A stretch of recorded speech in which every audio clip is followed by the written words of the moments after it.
Anies Baswedan ngaku jika jadi presiden bakal terdepan berantas kelompok intoleran. Halah, tanpa kelompok itu lu bukan siapa-siapa, Nis.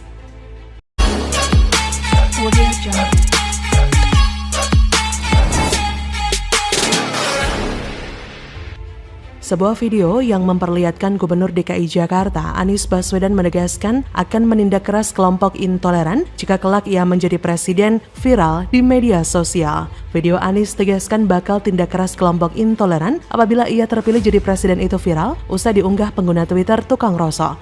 Seperti terlihat pada Senin 9 Mei, dalam narasi cuitannya netizen itu melontarkan sindiran keras kepada pernyataan Anies yang menyinggung kelompok intoleran tersebut.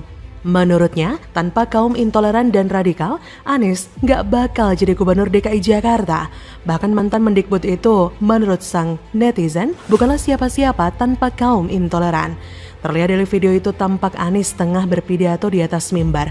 Ia pun lantas menyinggung pihak yang disebutnya manusia intoleran, yang menurutnya manusia intoleran yang memilih kekerasan akan tetap selalu ada.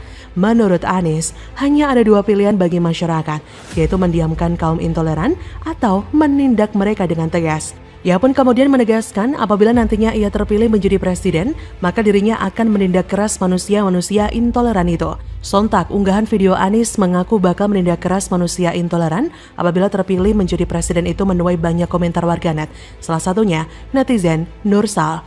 Netizen tersebut menilai bahwa produk intoleran mau menindak kaum intoleran itu sama saja menggabungkan kaum yang dulu mati-matian membela Anies di pilkada. Lalu nanti ketika nyapres ngarep suara siapa? Pendukung Jokowi gitu?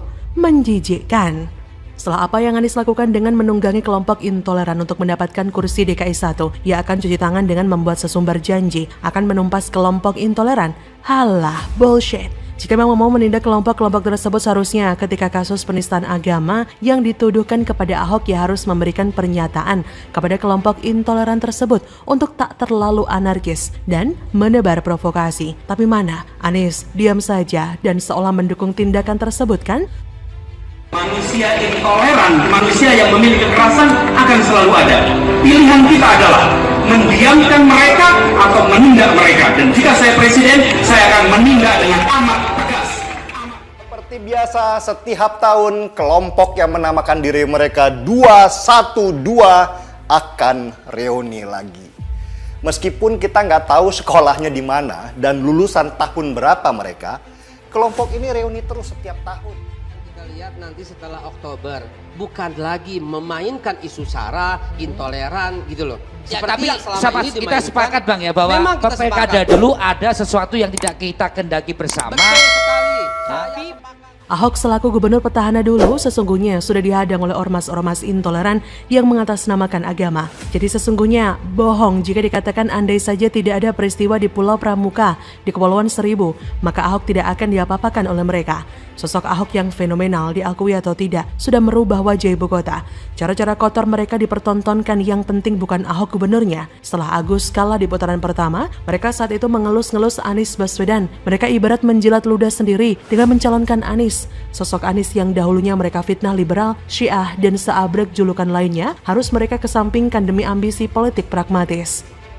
Drama agama dalam perpolitikan DKI dibuat lebih kental dengan larangan mensolatkan jenazah pendukung Ahok. Beberapa spanduk terpampang di masjid-masjid yang mengutarakan pelarangan mensolatkan jenazah pendukung Ahok. Hal ini kemudian menjadi kenyataan di lapangan. Seperti dilansir dari laman Liputan 6, jenazah seorang nenek 78 tahun bernama Hindun ditelantarkan oleh masyarakat sekitar.